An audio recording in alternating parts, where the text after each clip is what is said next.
días a todos. Yo soy la maestra Yasmina Alejandra Cervantes Chaires y soy alumna del doctorado en Gestión Educativa del Centro de Investigación para la Administración Educativa, CINADE. En esta ocasión nos va a hablar sobre lo principal referente a la calidad educativa.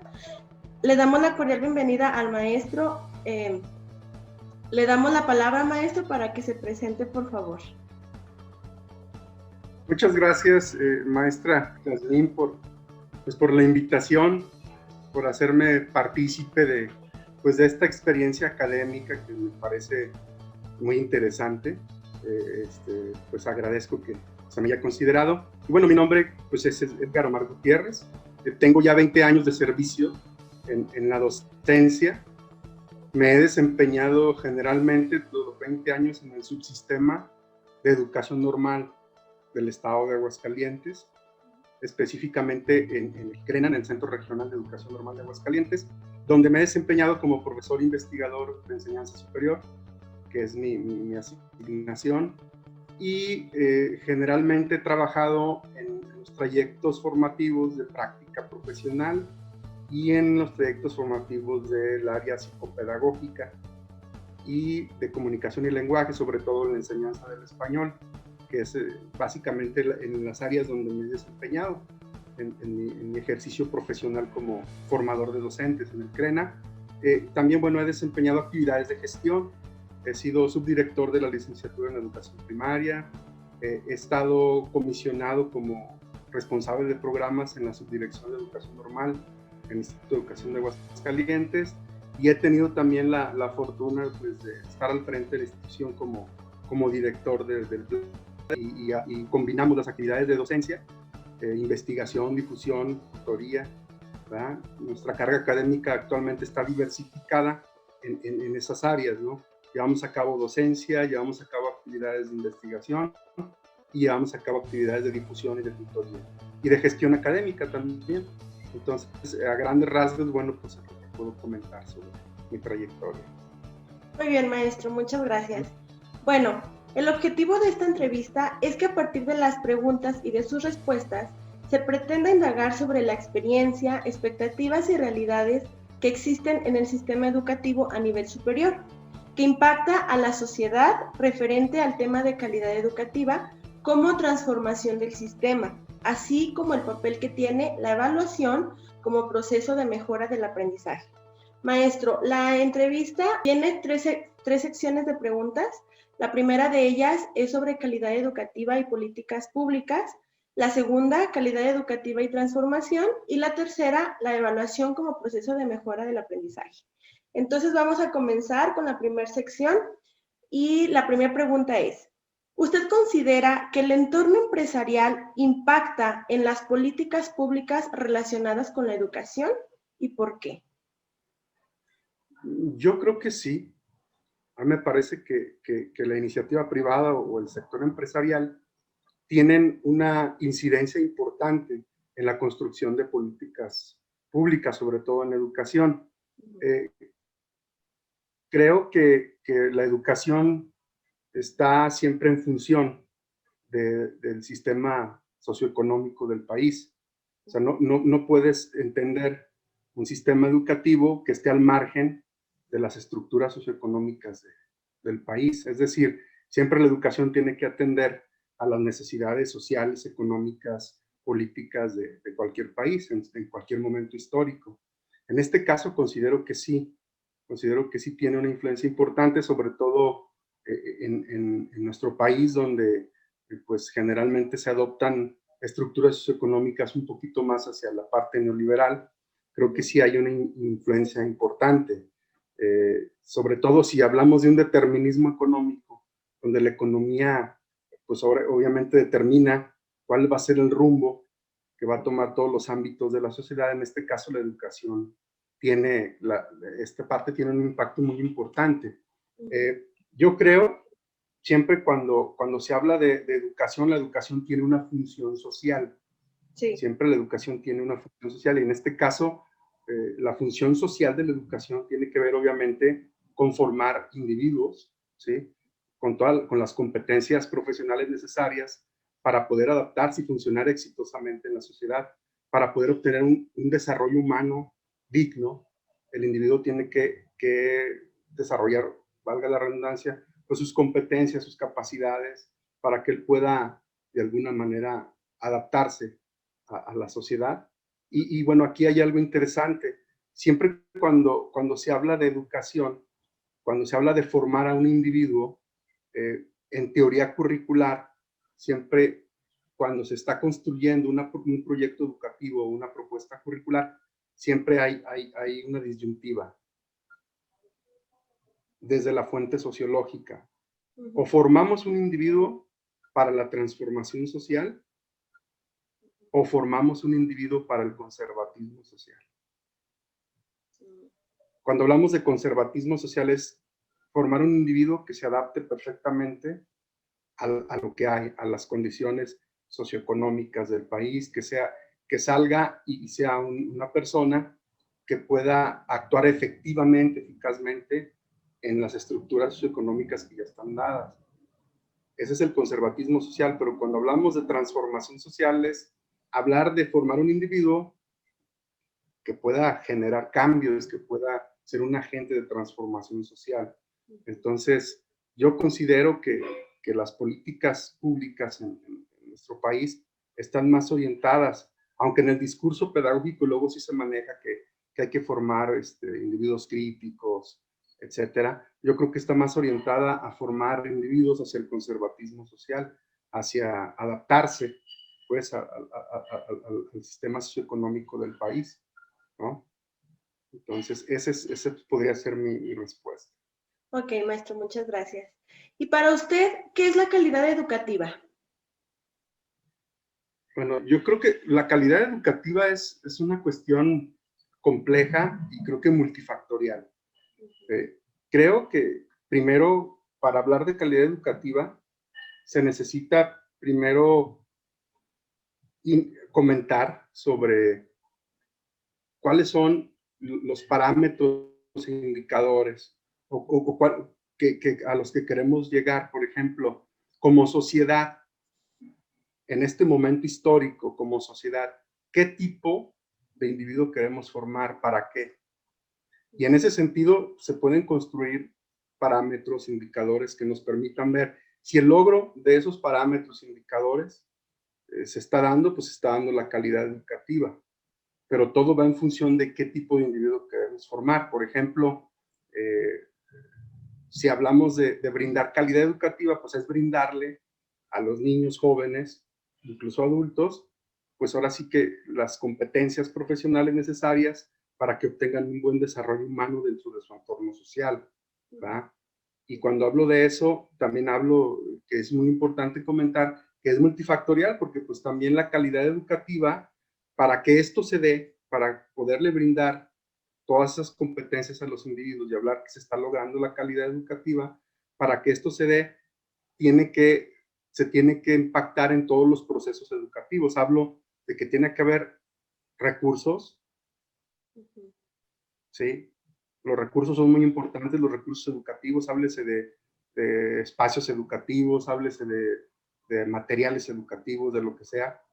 Tiene que haber, ahora sí que la capacitación de los maestros, o sea, si hablamos de calidad, tenemos que entender que los maestros juegan un papel fundamental y hablamos de la formación continua de los maestros, de la formación inicial que se da en las normales y la formación continua cuando ya están en servicio, ¿verdad? Porque sabemos que la formación docente es un proceso continuo que termina hasta que se jubila el maestro, pero la inicial se da en normales y también tiene mucho que ver como la formación que reciban en la escuela normal y la formación que tengan en servicio, es decir, las oportunidades que tengan los maestros para poder tener acceso a procesos de capacitación, de superación profesional, de actualización, los recursos. Y también otra cosa muy importante, la calidad educativa no únicamente es responsabilidad del sistema educativo. Hay otros actores sociales muy importantes que también intervienen.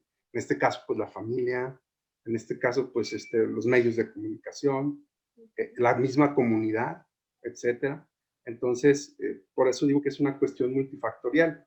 Es un error, por ejemplo, si se habla de calidad educativa y fincar la responsabilidad únicamente a los maestros, por ejemplo, que eso es generalmente lo que ocurre, ¿no?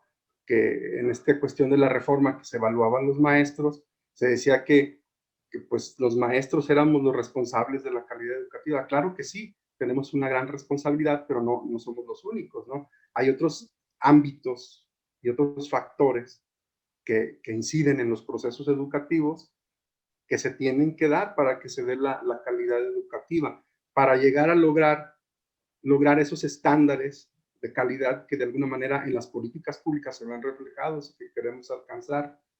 De lo contrario, pues únicamente la calidad educativa es un imaginario social, ¿sí? Un imaginario social es lo que queremos como sociedad alcanzar en la educación, ¿verdad? Entonces este imaginario social se puede alcanzar a partir de diferentes aspectos, no únicamente la formación de los maestros, que sí es muy importante, pero tiene que haber recursos, tiene que todos los actores educativos, desde las autoridades educativas hasta los padres de familia, tienen que poner de su parte para que esto se pueda dar. Muy bien, Entonces, maestro. ese es poder ser la respuesta. Muy bien. Entonces, ¿usted cree que las políticas públicas contribuyen a la mejora de la calidad educativa? ¿También? Actualmente, sí, mira, yo creo que todas las políticas públicas tienen una carga ideológica. Ajá. Es decir, se construyen a partir de lo que el Estado o lo que el país cree que es necesario. Y en este caso, las políticas públicas pues sí están orientadas a formar un individuo pues que pueda funcionar bien en este contexto global. Se habla ahora de sociedades del conocimiento. Entonces, para poder construir o poder transitar a una sociedad del conocimiento, necesitamos formar un individuo con ciertas características, ¿no? Si queremos ser una sociedad realmente del conocimiento, pues tiene que impactar obviamente esto en las políticas públicas.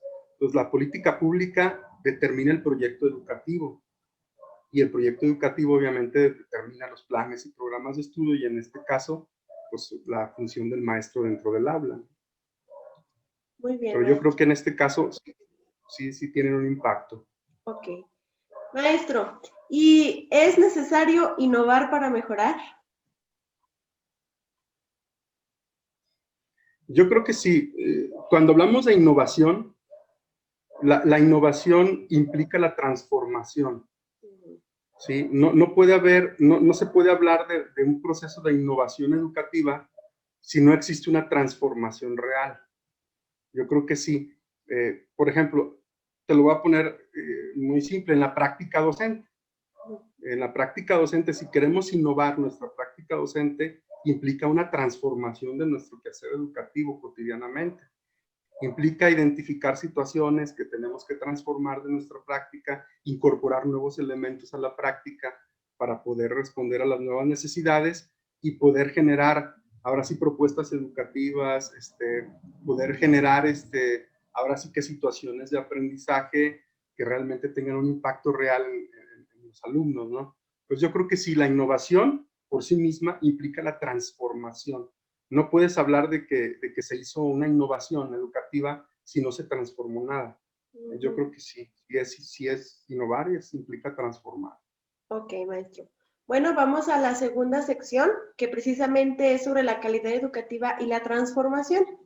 Maestro, ¿la transformación para usted es sinónimo de calidad? No necesariamente. Puede haber cambios educativos que no tengan impacto en la calidad. Okay. ¿Sí? Puede haber algunas transformaciones, algunos cambios que se puedan dar que no impacten realmente en la calidad de la educación.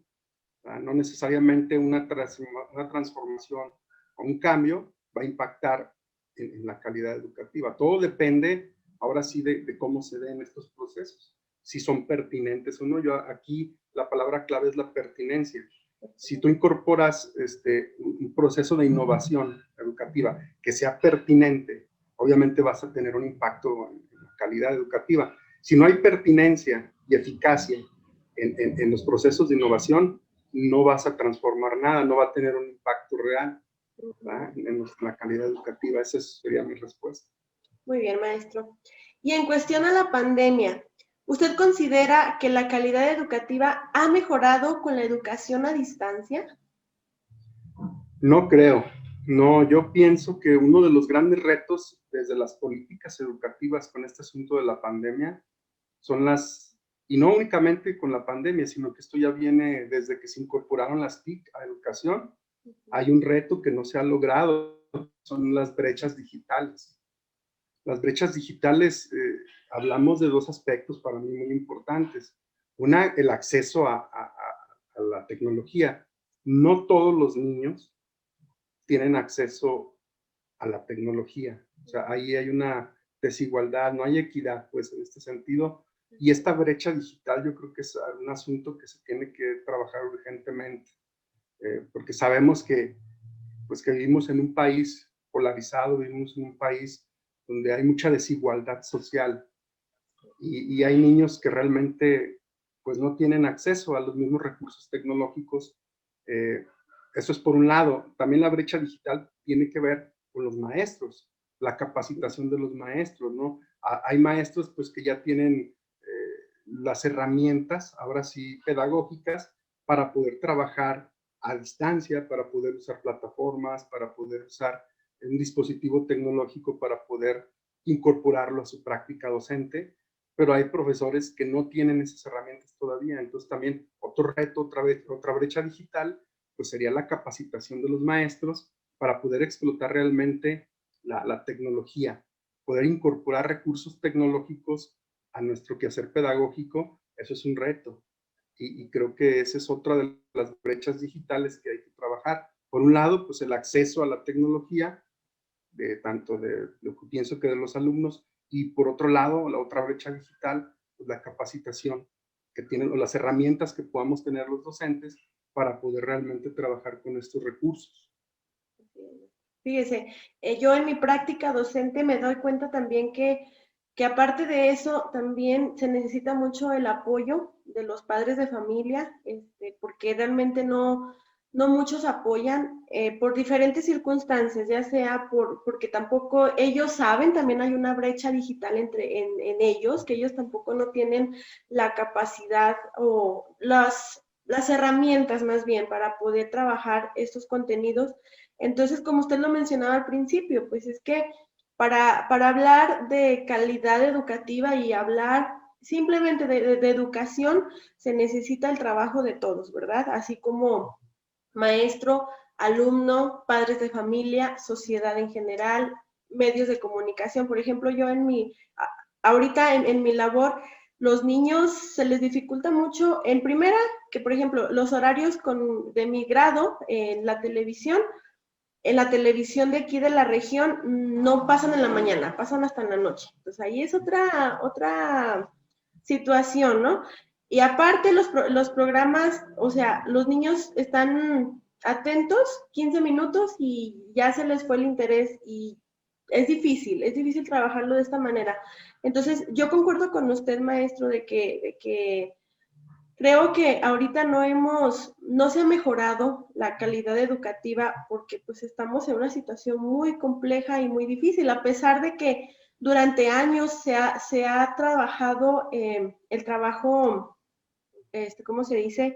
Que el alumno sea, ay, se me fue la palabra, que sea autónomo, pues realmente ahorita, o sea, se evidencia que la autonomía realmente no se ha trabajado como tal, o no se ha desarrollado más bien como tal. Entonces, como lo menciona usted, es un gran reto que posiblemente, pues ya en un futuro, ya cuando regresemos a las aulas, creo que se le va a dar demasiada importancia a eso, si es que no se le está dando ya con los recursos que se tienen al alcance, pero pues bueno, ese es el gran reto que vamos a tener nosotros como maestros, pues tratar de disminuir estas brechas y aumentar eso, lo que es la autonomía, lo que es el pensamiento crítico, reflexivo, entre otras cosas que son importantes para los alumnos, ¿verdad, maestro? Así es. Muy bien, maestro, nos vamos a la última sección de la entrevista. que es sobre la evaluación como proceso de mejora de aprendizaje. La evaluación se concibe como la acción de valorar el trabajo de manera sistemática, permanente y participativa. En su experiencia como directivo, ¿qué relevancia tuvo la evaluación para la toma de decisiones que contribuyeron a la mejora de la calidad del aprendizaje? Muy bien. Bueno, me parece que sí, habría que precisar primero porque todo es susceptible de ser evaluado. Cuando hablamos de evaluación, puede ser evaluación de los aprendizajes o evaluación institucional, ¿verdad? Cuando hablamos de evaluación de los aprendizajes, pues obviamente dentro de las interacciones pedagógicas en el aula, la información que los maestros recuperamos de los procesos de aprendizaje de nuestros alumnos, pues es información muy relevante para la toma de decisiones con relación a transformar nuestra práctica o no, a transformar nuestra enseñanza, ¿verdad? Sabemos que la evaluación, obviamente, cuando evaluamos aprendizajes, como tú ya lo mencionabas, es un proceso permanente sistemático, reflexivo, que el maestro lleva a cabo desde que inicia su clase hasta que termina. Entonces, toda esta información que el maestro va recuperando para poder identificar si el alumno está logrando el aprendizaje o no, es muy relevante para la toma de decisiones en cuanto a la interacción pedagógica en el aula. Cuando hablamos ya de evaluación institucional, obviamente cuando evaluamos una institución como tal, el funcionamiento de una institución como tal, ya no tanto la interacción pedagógica en el aula, también creo que es muy importante. La evaluación no es un fin en sí mismo. La evaluación es un medio para la mejora. Si entendemos que la evaluación no es un fin, sino un medio, creo que esto es fundamental para la toma de decisiones sustentada, porque en gestión es muy común tomar decisiones que no tengan un sustento o tomar decisiones nada más porque se me ocurre o porque me dicen o porque yo lo creo o porque otra escuela lo hizo así o porque me lo sugieren. Pero cuando hablamos de la toma de decisiones sustentada, es una toma de decisiones que tiene que ver con tomar un posicionamiento educativo a partir de la información que tienes. Si no tienes un buen sistema de evaluación institucional, si no tienes, si no sabes cómo está funcionando tu institución, de qué manera puedes tú tomar decisiones. O sea, las decisiones que puedes tomar no están sustentadas en lo que realmente necesitas para mejorar. ¿Cómo se toma la decisión sustentada? Pues a través de diagnósticos. La planeación institucional tiene una función muy importante, porque primero generas un diagnóstico de la institución, cómo estamos como escuela, y a partir de ahí, pues tú identificas fortalezas, debilidades, y si te centras en atacar las fortalezas y proteger atacar las debilidades y proteger las fortalezas que tienes, pues ya estás tomando decisiones a partir de un proceso de evaluación. Y esto es una decisión sustentada a través de un diagnóstico institucional que te permita construir así que un plan de desarrollo institucional con acciones muy específicas, bien orientadas, bien pensadas en lo que necesita tu escuela en ese contexto y en ese momento específicamente, ¿no? Pero creo que sí es muy importante la evaluación. Sin la evaluación, la verdad, creo que la toma de decisiones sería así, de una toma de decisiones sin fundamentos. Pues, de sentido común, ¿no? Sin un fundamento. Entonces, lo que hace la evaluación institucional es precisamente proporcionarnos información relevante para poder tomar decisiones y poder construir, ahora sí que un plan de desarrollo institucional, poder construir estrategias, acciones, metas, pero bien orientadas. Creo que esto tiene que ser bien orientado y lo más importante, que en los procesos de evaluación institucional tiene que participar todo el personal, es decir, todos los maestros y todo el personal tienen que participar en estos procesos. No es una tarea del director hacer un diagnóstico institucional. Si bien puede haber un equipo que sistematice la información, pero la evaluación institucional es un proceso permanente que desarrolla toda la comunidad educativa a fin de ir identificando qué situaciones hay que mejorar, plantear un proyecto, poder tomar acciones específicas y darle seguimiento a cómo vamos transformando esas situaciones. Yo creo que en ese sentido, pues es muy importante, ¿no? Tanto en las interacciones pedagógicas, que es la evaluación de los aprendizajes, pues sabemos que la evaluación formativa su principal función es Así la es. mejora de los aprendizajes. O sea, si hablamos de una evaluación para la mejora o para el aprendizaje, ¿no? Entonces, y cuando hablamos ya de evaluación institucional, no es diferente, es otro enfoque formativo, ¿verdad? También evaluamos para mejorar, pero sí se tiene que entender que la evaluación institucional debe ser un proceso de análisis, de reflexión permanente colegiado de todo el personal. Todo el personal se tiene que involucrar en estos procesos de analizar cómo está la situación de la institución, qué necesitamos para poder mejorar, qué nos está pidiendo las políticas estatales, nacionales, cómo podemos hacerle para que nuestros estudiantes logren pues los aprendizajes esperados, ¿no? Generalmente la gestión institucional, su finalidad fundamental es generar condiciones, generar el ambiente educativo, generar las condiciones para que realmente ocurra lo más importante, que es el aprendizaje de los alumnos. Así es, maestro. Uh-huh. Ahorita que lo menciona usted, no sé si a lo mejor estoy mal o no sé, pero yo en los años, en los pocos años que tengo de servicio, creo que nunca he sido partícipe como tal de una evaluación de la institución, pues. Lo que más o menos yo pienso que se considera esto es como, por ejemplo, las rutas de mejora, que posiblemente pues ahí se ve el diagnóstico de las diferentes áreas de oportunidad que existen en la escuela, pero yo sí considero que hace falta darle más énfasis a eso, a la evaluación institucional, pero de una manera sistemática y bien hecha, pues para que estas evaluaciones nos den resultados y así poder tomar decisiones, porque hay veces que se toman decisiones, sí, por medio del colectivo docente, por medio del directivo también, pero sí falta ese análisis de realmente qué estamos haciendo nosotros.